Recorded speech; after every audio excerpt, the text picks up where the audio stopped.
មន្ត្រីដីសបត់បន្ទោលកាស្មូតបែបទំនួញចំណែកទី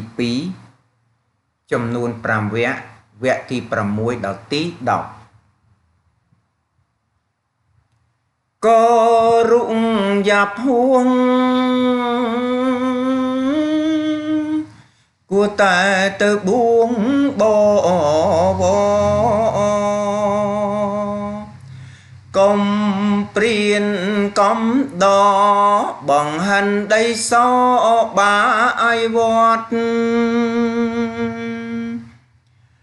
កំពើងកំបាច់ដោស្លាប់ហាហិចហូមាត់ទងក្រហមពត់តែងតែជញ្ជាត់ធនធានពីងសោតទៀបក្រៃប្រមានអាងໄວរយលៀនមុខសាតុនត្រៀនជន់ក្រោយស្រេកឃ្លានមេត្រាព្រៀនគេបានចេញគេថាចំណេញគ្រួសា